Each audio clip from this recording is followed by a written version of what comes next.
the square and the cube of a binomial. In the previous chapter, we explained that the term binomial refers to a polynomial containing two terms. For example, we have the following shown on screen. Are all binomials, as they contain two terms each. On the other hand, we have the following shown on screen. Are not examples of binomials, as the first expression contains three terms and the rest contain a single term.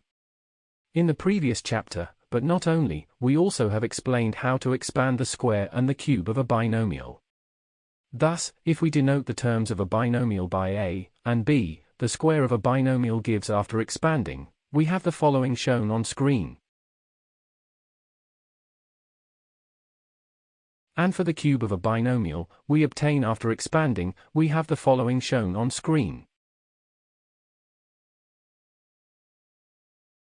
We have explained why these expansions are true in tutorials 6.3, 6.4, 8.2, 9.1. etc. Recall the FOIL rule used to expand expressions in brackets, where all terms of a particular expression inside the brackets multiply all terms of the other expressions.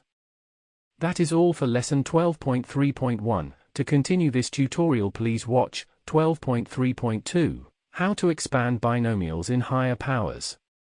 Thank you for watching. Make sure to like and subscribe to keep up to date with new videos.